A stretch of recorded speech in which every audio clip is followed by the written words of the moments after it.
Hello बच्चों, let's read this question. The question says for three vector u vector, v vector, w vector, which one of the following expression is not equal to any of the remaining three?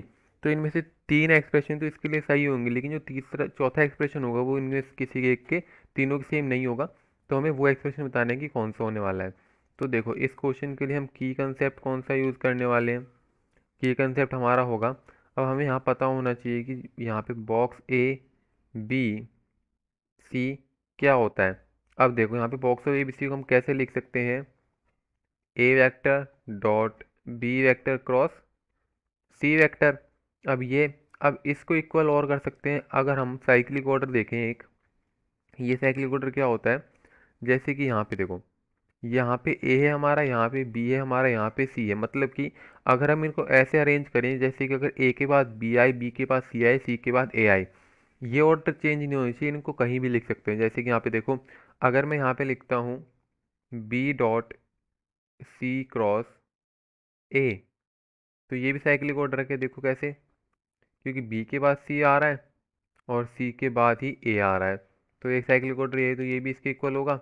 अब यहाँ से अगर मैं लिखूँ C dot A cross B, ये भी cyclic order में है, सी ए बी, तो ये भी इक्वल होगा। तो ये तीनों आपस में इक्वल होने वाले हैं। अब देखो, अब क्वेश्चन की तरफ चलें तो क्वेश्चन क्या कहता है। क्वेश्चन में क्या दे रखा है, पहला ऑप्शन अगर हम देखें तो ए ऑप्शन क्या दे रखा है हमें, U vector dot V vector cross W vector. अब ये दे रखा है, अगर इसको बॉक्स में लिखें यू वी डब्ल्यू का बॉक्स बनता है। अब बी की तरफ चलें तो बी ऑप्शन क्या कह रहा है हमें, V cross W dot U, V cross W dot U. अब हम इसको कैसे लिख सकते हैं बॉक्स की फॉर्म में, तो यहाँ पे आ जाएगा वी वेक्टर डब्ल्यू वेक्टर और यहाँ पे आ जाएगा हमारा यू वेक्टर। तो ये आ गया। अब देखो, ये हमारा साइक्लिक ऑर्डर में, साइक्लिक ऑर्डर को डिस्टर्ब नहीं कर रहा हमारे इसको। कैसे, ये देखो यहाँ पे अगर साइक्लिक ऑर्डर लिखा जाए तो क्या आता है, सबसे पहले यू वी और फिर डब्ल्यू। तो देखो, यहाँ से डब्ल्यू के बाद यू है, यू के बाद वी है और वी के बाद डब्ल्यू है। तो हमारा साइक्लिक ऑर्डर मेंटेन कर रहा है, तो ये दोनों इक्वल होंगे हमारे। अब चलिए थर्ड ऑप्शन की तरफ। थर्ड ऑप्शन क्या कह रहा है, we dot U cross W. अब जब इसको लिखेंगे हम तो हमारा यहाँ से क्या आएगा, वी यू डब्ल्यू। अब देखो, यहाँ पे हमारा जो साइक्लिक ऑर्डर है वो डिस्टर्ब हो चुका है, क्योंकि यहाँ पे वी के बाद यू आ रहा है, यू के बाद डब्ल्यू आ रहा है, वी के बाद यू, यू के बाद डब्ल्यू, जो कि हमारा साइक्लिक ऑर्डर डिस्टर्ब कर रहा है। तो ये हमारा इससे अलग हो जाएगा।